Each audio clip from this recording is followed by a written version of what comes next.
ये स्टूडेंट्स आगे आ जाते हैं बेटा नेक्स्ट वीडियो में, जो कि है पेज नंबर 22 का, आपकी सोशल स्टडीज़ की बुक है। हिस्ट्री का चैप्टर 2 है, MP board class 8। Next topic में हम देखते हैं Indian society in 18th and 19th century. क्या बोलते हैं इसमें, देखिए। तो ये जो पीरियड था, ये पीरियड अंग्रेज़ तो अपना काम कर ही रहे थे, लेकिन हमारे समाज में बहुत सारे चेंजेस आ रहे थे, ठीक है।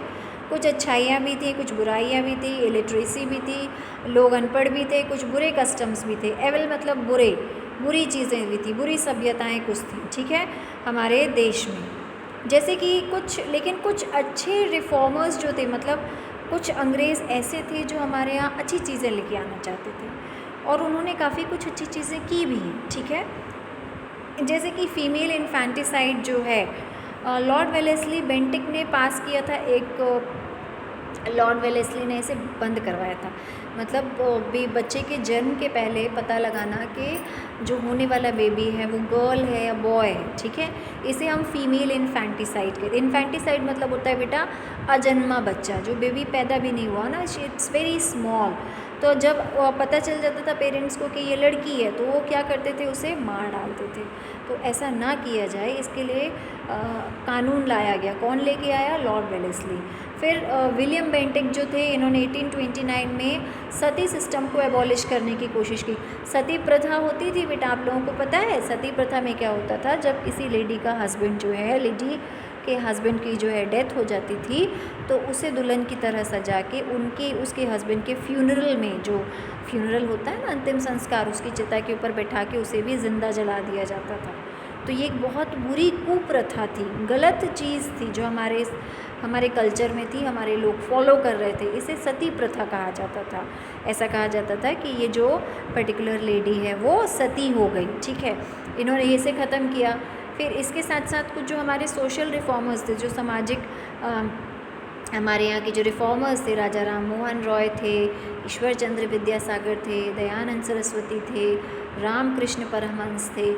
ये जो लोग थे बेटा, ये बहुत अच्छे सोच वाले लोग थे उस समय के। इन्होंने बहुत कोशिशें की कि हमारी सोसाइटी में चेंजेस आएँ, कोशिशें की, इन्होंने एफर्ट्स किए और चेंजेस लेकर के भी आए, ठीक है। क्योंकि उस समय बेटा जो लेडीज़ थी, उनकी कंडीशंस कैसी थी? बहुत पिटीफुल, बहुत दयनीय थी। मतलब अगर विडो है तो उसकी तो लाइफ वर्स्ट है।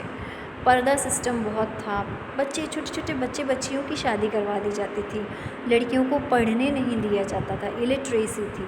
ओके, सो ये सारे जो एवल कस्टम्स थे, एवल प्रैक्टिसेस जो थी, बुराइयाँ थीं, उन्हें दूर करने की कोशिशें हो रही थीं।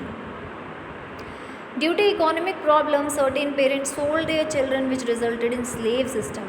इसके अलावा बेटा जिन लोगों की परिस्थितियाँ अच्छी नहीं होती थी, जो गरीब होते थे, जिनकी आर्थिक स्थिति कमज़ोर होती थी, उनके पेरेंट्स क्या करते थे? अपने बच्चों को वो लोग बेच दिया करते थे। और मतलब किस तरह से बेचते थे? उन्हें गुलाम बना करके बेच दिया जाता था। और जो कोई भी उन्हें ख़रीदता था,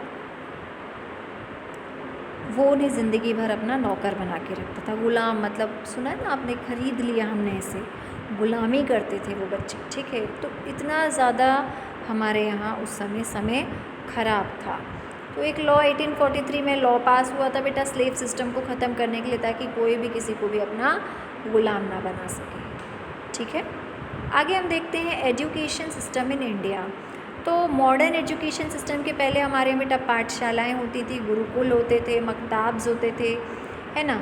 इसके अलावा हायर एजुकेशन के लिए गुरु आश्रम होते थे, तोल जिन्हें कहा जाता है, मदरसा जिन्हें कहा जाता है। प्राइमरी स्टेजेस में जो बच्चे थे वो रिलीजियस चीज़ें सीखते थे, अपने धार्मिक की चीज़ें सीखते थे, धार्मिक राइटिंग सीखते थे, लैंग्वेजेस सीखते थे, मैथमेटिक्स सीखते थे। फिर उसके बाद हायर एजुकेशन में वो लोग ग्रामर सीखते थे, भाषा साहित्य का ज्ञान लेते थे, धार्मिक टीचिंग्स लेते थे, डिबेट बहस जो होती है ना, आर्ग्यूमेंट्स करना सीखते थे, मेडिसिन्स दवाइयों के बारे में, कानून के बारे में, एस्ट्रोलॉजी के बारे में सीखते थे, ज्योतिष विद्या की जानकारी सीखते थे। तो इस तरह की एजुकेशन हमारे यहाँ प्रेवलेंट थी मॉडर्न एजुकेशन सिस्टम के पहले। अंग्रेज़ हमारे यहाँ मॉडर्न एजुकेशन सिस्टम लेके आए, जो आज हम पढ़ते हैं ना, ये सिस्टम अंग्रेज़ लेकर के आए थे, ठीक है।